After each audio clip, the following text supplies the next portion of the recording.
On valmis saanud minu kanaldatud lausete põhjal taotluskaardid. Ehk sinu sõnaväel on vägi, millega sa saad ennast toetada igas hetkes, olenemata, kus sa oled. Kõik laused, toetuslaused sinu kõrgemaks hüvanguks on mina vormis. Lihtsalt võtad kaardipakist lause ja loed, mis puhul seda kaarti kasutada ja siis ütled iseendale, näiteks julgen elada enda elu.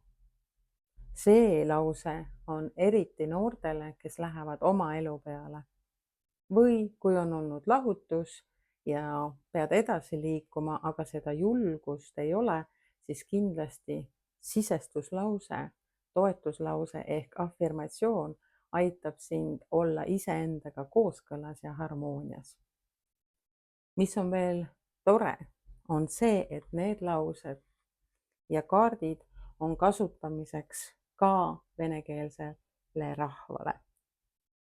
Kõiki toetuslauseid on tõlgitud ka vene keelde, et meie maal elavad nii-öelda vene rahvusest inimesed saaksid oma emakeeles endale toetuslauseid kasutada.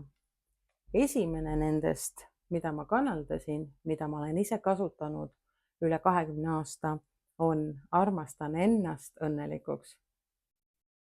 See töötab väga hästi. Armastan, see tähendab seda, on see energia, mis sinu ümber on. Ennast, see tähendab sinu enda keha. Ja õnnelikuks, selleks me tahame kõik saada, et olla lihtsalt rahulikus elus ja õnnelikud. Soovin kõigile mõnusat kaartide kasutamist.